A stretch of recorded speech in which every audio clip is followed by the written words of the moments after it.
This is the Global Podcast Network, where executives and professionals connect, share, and inspire. Stay tuned for the conversations that drive success.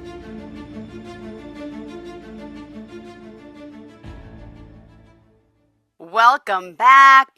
Vera here. Of course, we are joined today for his amazing show to talk more about the work Language for Lovers, as he does as a coach, as just a kind human being, and really going to call you a relationship expert and so much more. How would you describe yourself, Pan? What do you say when people say, what do you do? Well, I fell in love with Dr. Marshall Rosenberg's nonviolent communication. And there's a story that I think I've already told it before, but I went to meet him, and now my plan was to go back home to my office. I was sick and tired of being a traveling IT guy, and he started talking, and in 5 minutes, I knew he had the best tool for peace ever. So, so I got involved both as a trainer and as a staff member, and as a good friend of Marshall's. I spent over 400 hours with him, and he was an amazing man. So, one of the things that I did when I first decided to be a trainer was create this course called Language for Lovers. And Marshall recommended a book called The Future of Love, and it had the 7 stages of relationship in it. And if everybody knew what the relationship stages were going to be, we wouldn't have 50% divorce rates. Hello. Oh, so when I decided to retire, I'm going to be 78 years old, 79 years old in September. Oh, wow. Yeah. Don't look it. I just decided that I would focus on Language for Lovers. So here I am. And you know how they say you learn from your mistakes? Yeah, that's really true. I was married for 46 years, but there were 4 different women. And I made a different set of mistakes in each relationship. So I finally got to the point where I am happily engaged.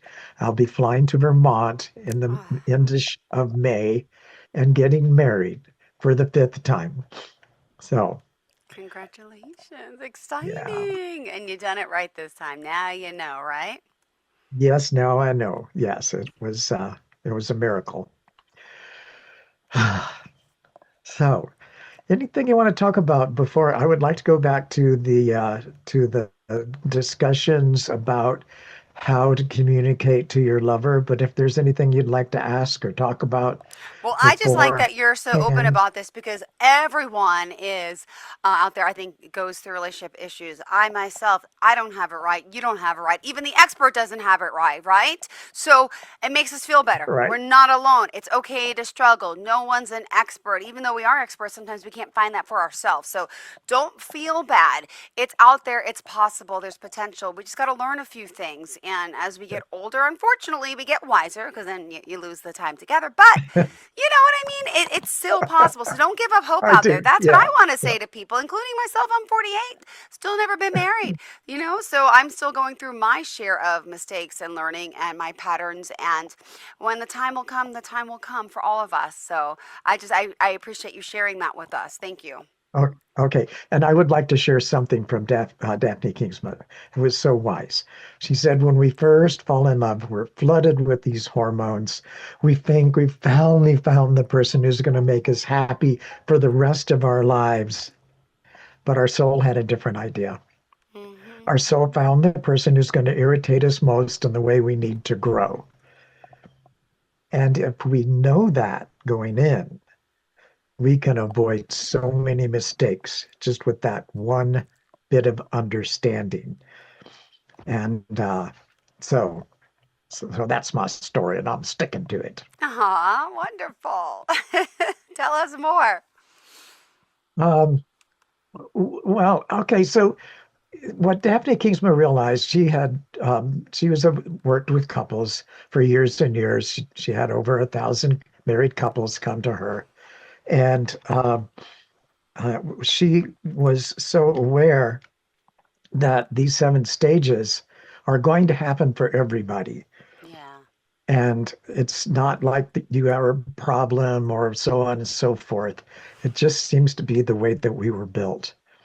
And if we know this going in, then we can actually have a wonderful relationship because we come to, the crack in the vase and the big struggle and this, that, and the other things, and things all predictable. But if we don't know about them, they can be incredibly disastrous to the relationship.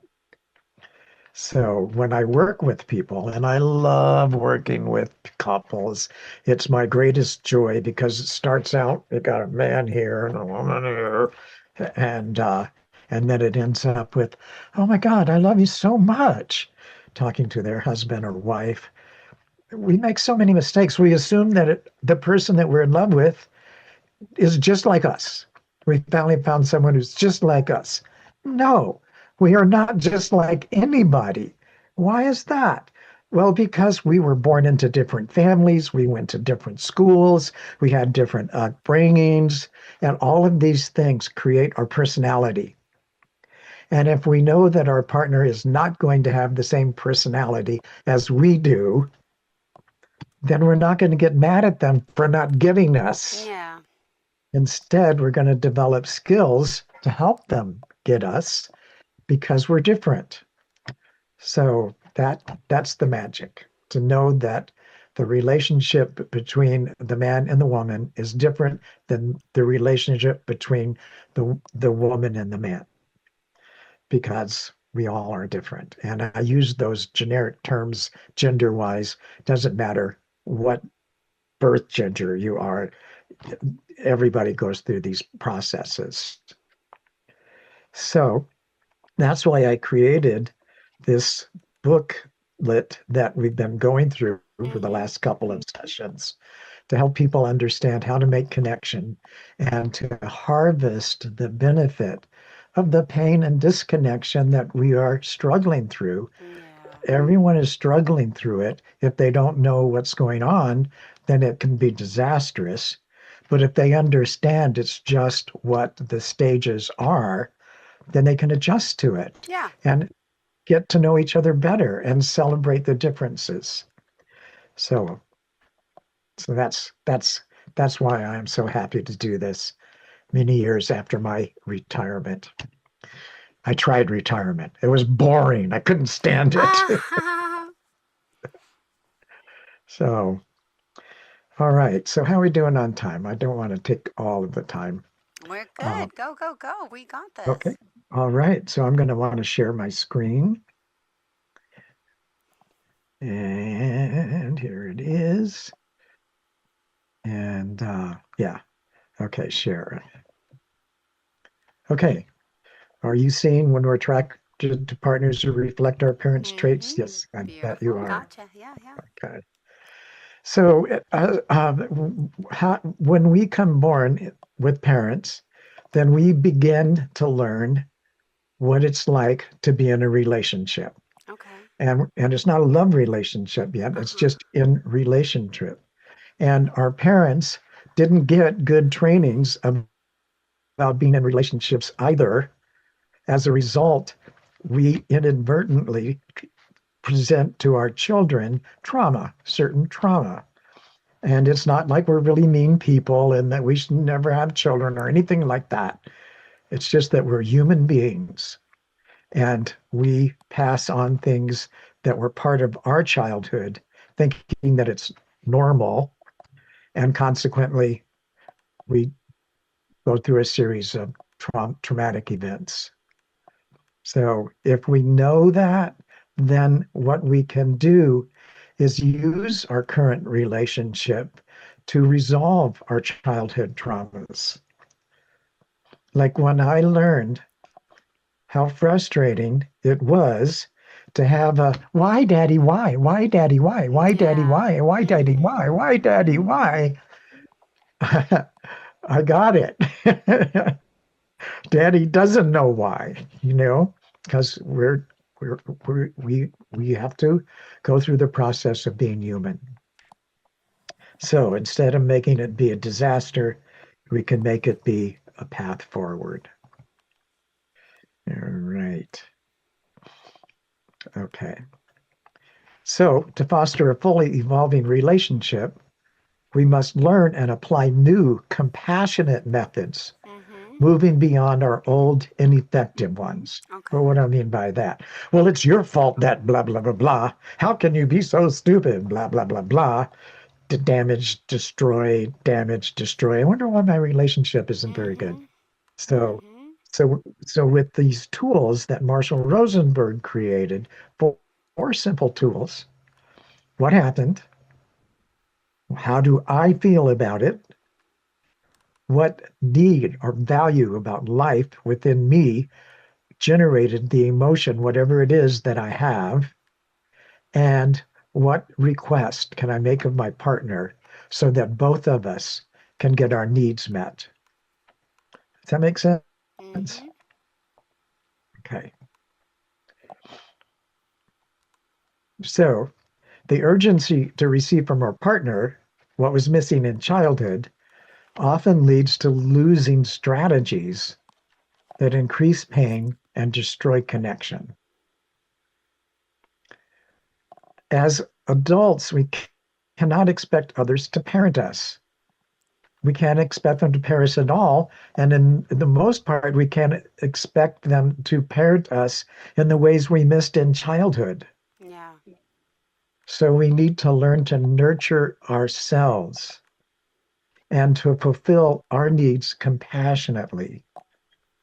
So by nurturing myself, I pay attention to the emotion that is alive in me when I get triggered.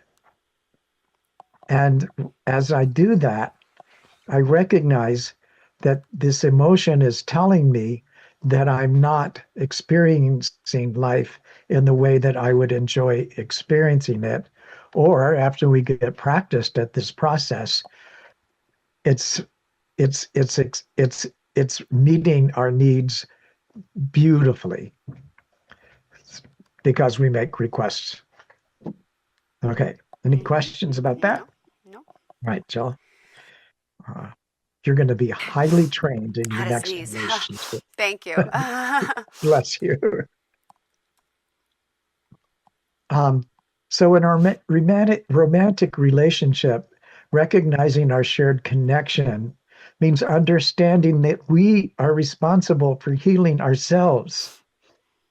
We can ask for help from our partner, the greatest benefit of being in relationship, but we can't expect them to magically do what needs to be done to create the connection that we want. So when we share what it was that triggered us, and we share our recognition of what the emotion is, we don't have to share. It's very easy. You said so and so. Mm-hmm. Yeah, I did say so and so. Yeah. You felt sad. I don't have to explain what feeling sad is because I'm talking to a human being Yeah. that has the same needs that I have. And this is the benefit of the process. It's not therapy. It's not long stories, working out, blah, blah, blah. It's shared experience. Calm passion means living compassionately together. Mm-hmm. Okay.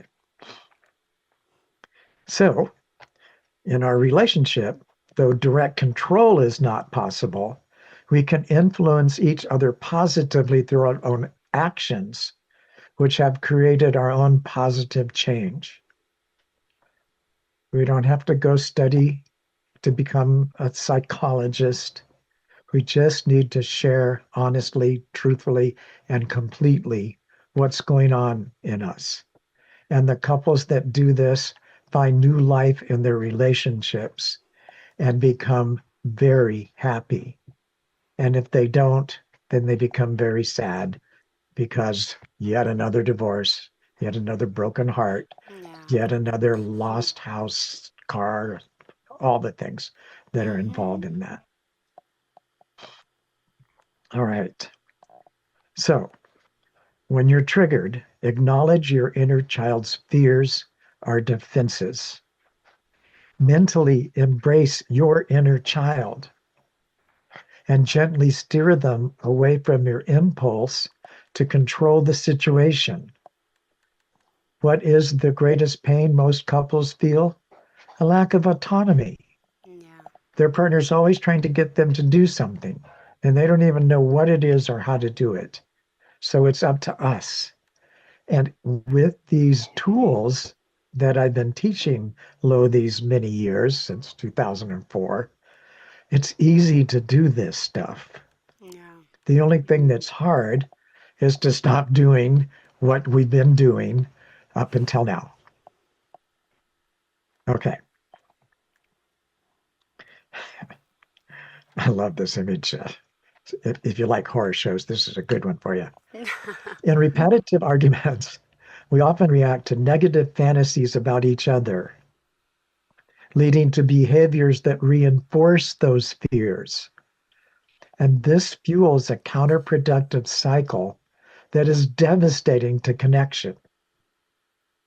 If we shared our fears by explaining what's going on with us and maybe telling stories about what it is that happened in our lives to cause those fears to come up, this will deepen the relationship Yeah.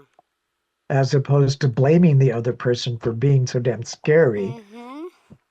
So it's just a matter of putting things on their head or on their feet, really. Okay. Our partner's negative images of us can guide us as it shows what we need to change and move towards our relationship goals. Yeah. People are afraid to share their negative images of each other, so they fester and they grow and they destroy the relationship.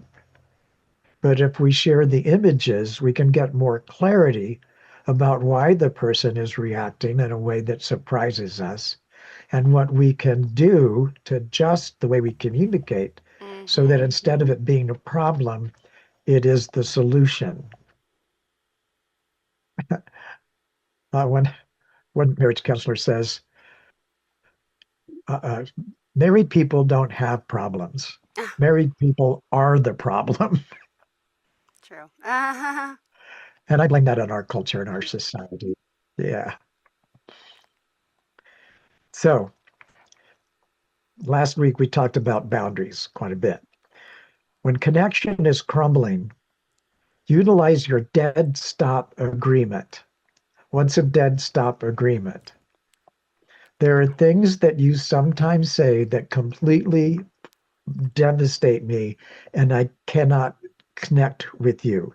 And if I try to connect with you when I'm triggered like this, it's going to make things worse, not better. So have a dead stop agreement. Yeah. Time out, whatever it is, could be Mm-hmm. anything, could be flowers, Brussels sprouts, it doesn't matter. As Yeah, long as right. it's something that you agree Yeah. that you will get out of the way when we're triggering our partners. And if we get out of the way from triggering our partners, then what the partner can do is to go in and say, what the hell happened here? What's going on with me? Oh, yeah, it was like such and such and so, and that was so bad. But that's not where I am now. This is this partner, and this is not working out that way. Yeah. So I can change my behavior, change my reaction, and share it with my partner to foster connection above all else. This is huge. I actually have an appointment with a couple that's in trouble now, Oh. uh, about a half an hour after this broadcast. Mm-hmm. So, regardless of your partner's response, you can disrupt a negative cycle. A positive response can turn it into a mutually reinforcing experience.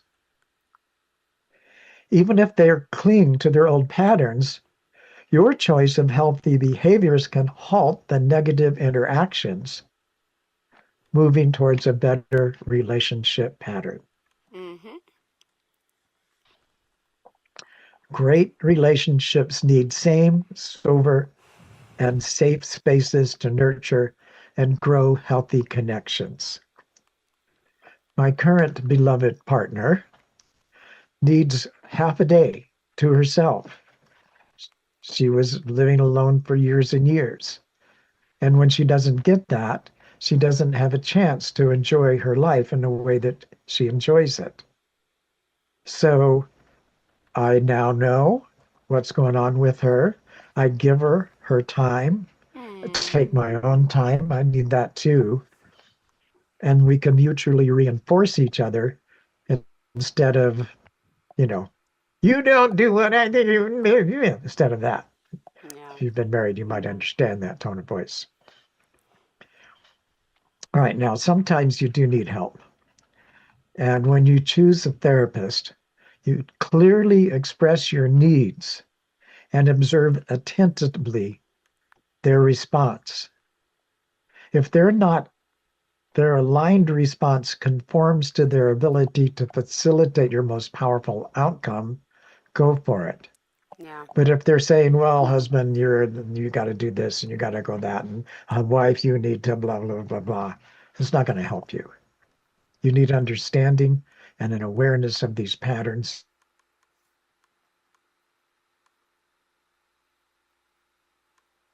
I just noticed we've been here for 24 minutes already. We still got 5 more. Don't worry. Go ahead. I'm watching the time Okay, too. Don't worry. We got this. all righty. Uh, so this is so common in our culture. Misery stabilizers like drugs, alcohol, affairs, they lead to withdrawal and hinder full engagement, affecting intimacy. Addressing these issues is vital for a deeper connection. And Hmm. addressing these issues doesn't involve telling the partner to stop doing what it is they're doing. Yep. We cannot do a don't.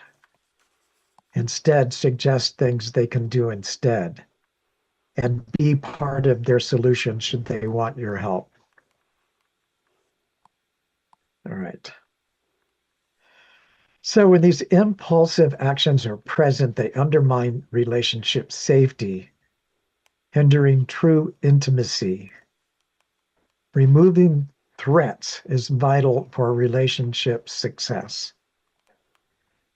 And I've seen couples, and have been one, where I was doing things that really worked in a previous relationship that were disastrous in the current one. So you really have to be aware, not so much of what your partner says, Yeah.